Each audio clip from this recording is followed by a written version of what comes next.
안녕하세요 시청자 여러분, 반갑습니다. 공코예요. 이번에 여수국제미술제 2부를 보여드리겠습니다. 동서학은 한글로 쓰인 영어 단어가 있는 사진들로 되어 있어요. 대부분 공공공간에 있는 간판들이며, 이번 작업은 현재까지 문화적 지배를 위한 영원한 힘의 균형에서 정체성과 전통성이라는 개념을 멀리서 질문하는 초대장 같습니다.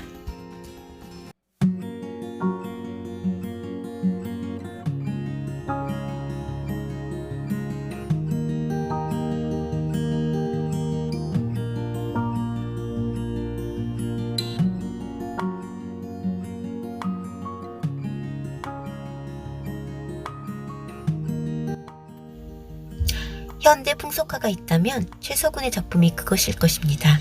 사람들의 일상, 사회의 모습 등이 그의 작품에는 웃음을 불러오는 방식, 즉 해학적으로 표현이 되어 있습니다. 그의 인터뷰에서 그 점이 잘 나타나 있죠. 가장 이해하기 쉬웠던 형식이 만화적인 것이었고, 나다운 낙천적인 그림을 그렸더니 자연스럽게 재미난 그림이 나왔다.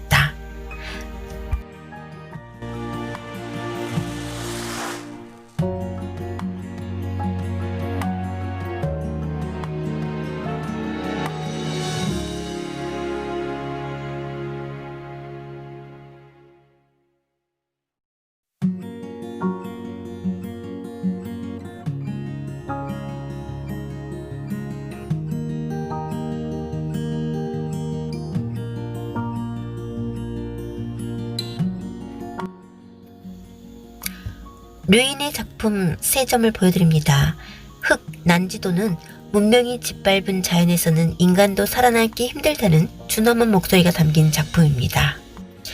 동방의 공기에서는 전쟁에 나가는 투사의 모습이 보여지고 있습니다.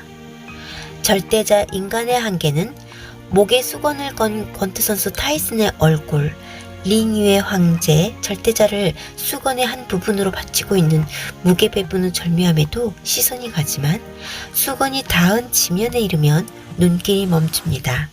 한 세대를 풍미한 절대 권력자 마크 타이슨의 몰락을 보며 절대 권력의 허무와 한계를 직설적으로 묘사한 것입니다.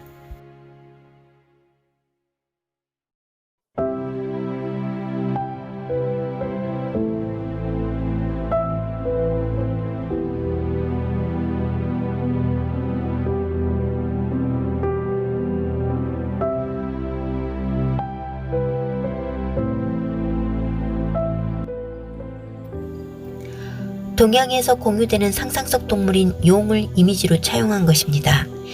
이 안무는 동아시아와 동남아시아의 많은 지역을 포괄하는 상징인데, 이러한 용의 모티브 혹은 용의 몸짓과 같은 개념을 채용하려는 유로 아메리카의 경향에 맞추어 음악이 연주되고 몸짓이 개발되는 것을 볼 수 있습니다.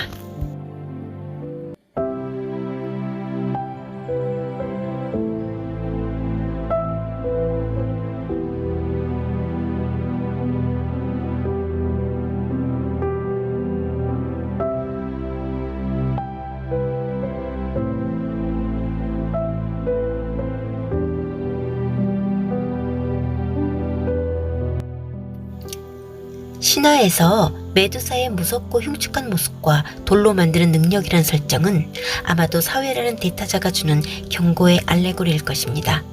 개인의 의지와 생명, 감각의 가능성은 석화되면 안 된다는 것을 메두사를 통해서 경고하고 있죠. 우리는 어떤 세상을 만들어야 할까요? 편견 없는 세상에서는 혐오도 분리도 없을 것인데, 그러한 세상에 대한 성찰로서 지금 우리에게 필요한 것들에 대한 서사적 접근을 보여주고 있습니다.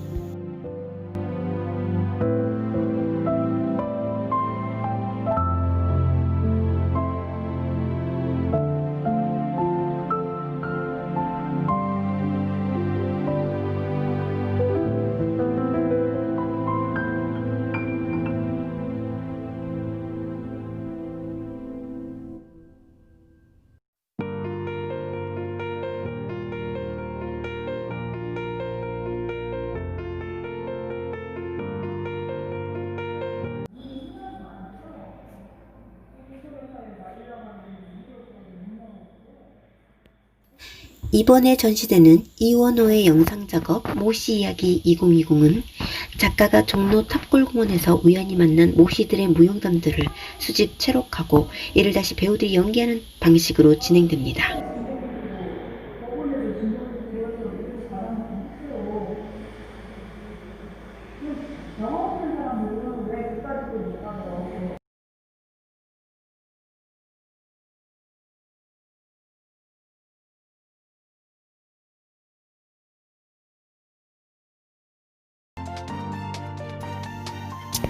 사이드 스케이프, 즉 사건을 설명하기 위한 보조 역할 혹은 사물을 돋보이기 위한 배경 등에서 벗어나는 것뿐만 아니라 어떠한 목적 없이 스스로 존재하는 순수한 풍경화를 말합니다. 그의 사이드 스케이프는 주변부의 중심화라는 단순히 포스트 모던의 개념을 넘어선 휴머니즘적인 관점과 잔인한 현실계의 담담한 증언인 것입니다.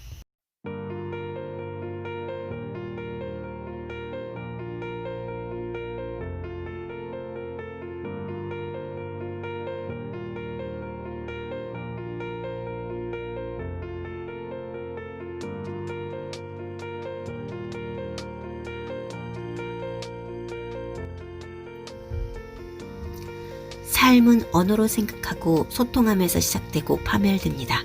말은 대화와 소통을 하는 가운데에서 항상 유의를 하죠. 무슨 행위든 따르는 대화 속에서 숨은 의도가 있든 없든 말은 인간관계를 엮고 있습니다. 각자의 욕망 지향의 상황과 해석으로 왜곡되어지는 말과 행위로 세상은 항상 많은 몰리해와 불소통의 문제를 만들고 있습니다.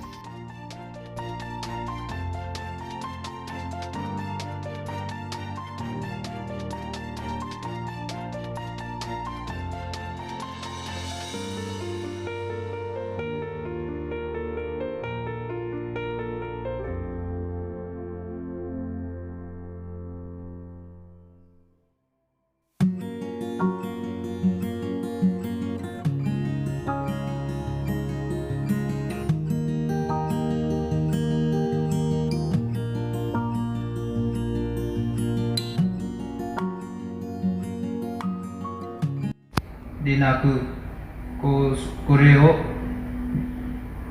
応援することを 1919년 2월 8일 300여 명의 한국인들이 도쿄 칸다의 YMCA 회관에 모였으며 조선청년 독립단의 집행위원들은 조선의 독립을 선언했죠. 당시 일본 집회, 모임, 표현 및 출판, 종교, 회사 설립 등의 모든 자유가 허용되지 않았는데 조선 학생들의 움직임을 주시하고 있던 일본 경찰은 일본 정부에 반한다는 이유로 학생들을 체포하게 됩니다. 그러나 그들의 독립선언은 서울까지 전해졌고 3.1운동을 일으키게 되죠. 사람의 흔적이 느껴지지 않는 창고에서 베트남인 이민자 청년이 상상적 세계와 현실을 혼합한 연극적 연출에 따라 2월 8일 독립선언서를 낭독하며 당시 한국 학생들의 역할을 수행하고 있는 장면입니다.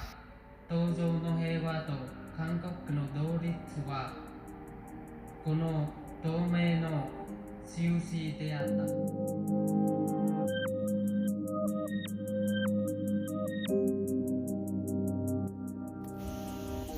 평생 좁은 케이지에 갇혀 죽을 때까지 새끼만 낳는 모돈과 그 모돈의 난산으로 인해 새끼들까지 모두 죽게 된 상황을 역사적 현실과 비유하여 제작한 작품입니다.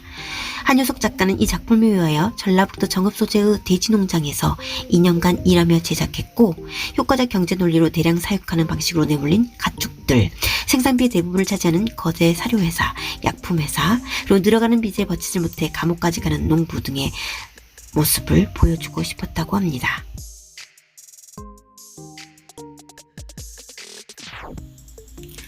금기어의 이면에 내재한 진실은 욕망하는 것을 향한 강한 희망 고문이자 마약 같은 자기 체면이죠.